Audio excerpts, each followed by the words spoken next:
ایک بادشاہ میں واقعہ پڑھا سی کو ایک جہاز باہر انہوں نے آیا، وہ جہاز پھنس گیا سمندر دے اندر، انہوں نے ہزاراں بندے ہزاراں مشینریاں لا کے انعام لائے، وہ نکلے نہ جہاز۔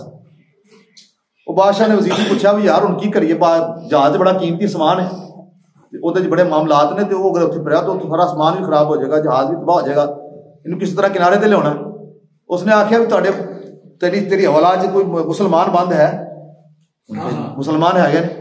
انہوں نے کہا انہوں نے بلاؤ، انہوں نے بلایا، پوچھے کنے، انہوں نے دسیا کہ 15 یا 20 یا 25 بندے ہونے نے، سارے تھوڑے جہے بندے۔ انہوں نے کہا انہوں چھڑ دو، انہوں نے جی انہوں نے کہا تسی کٹو جہاز، جہاز کٹ دو تمہیں چھٹی، تمہیں رہائی، تسی بالکل بری۔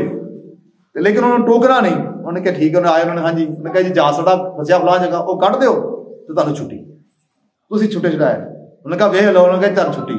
انہوں نے کہا جو بھی کہیے تسی جو چاہیے لے جاؤ، جو کہو گے جو مرضی کرو، تمہیں کو چھلی چھٹی۔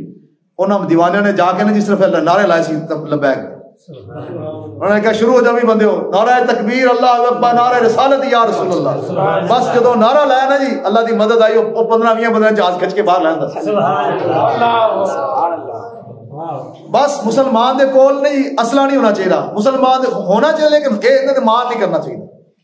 یہ نہ سوچے میرے پاس فوج ہوگی لڑوں گا، میرے پاس فلاں ہوگا لڑوں گا، فلاں ہوگا، نہیں، اس کے پاس جذبہ ہونا چاہیے، نبی پاس ان کی محبت ہونی چاہیے، غلامی ہونی چاہیے، اور اسے اپنے رب پہ بھروسہ ہونا چاہیے۔ بس یہ سارا موضوع آج کا بھی یہی کہ اللہ فرماتا ہے محبوب سے نہ بڑھے، انہم لن یضروا اللہ شیئا، وہ تمہارا ہرگز کوئی نقصان نہیں کر سکیں، کسی چیز کا نقصان تمہیں نہیں پہنچا سکیں گے۔ لن یضروا اللہ شیئا، وہ اللہ کے دین کو کسی چیز کا نقصان نہیں پہنچا سکیں گے۔ یرید اللہ یجعل لہم حظا فی الآخرۃ، اللہ یہ چاہتا ہے کہ ان کا آخرت میں حصہ کوئی نہ رہے۔ دنیا کے اندر جو معاملات ان کو ملے نا جی، رج رج کے موجہ کر لیں، لیکن آخرت ان کا حصہ کوئی نہ ہو۔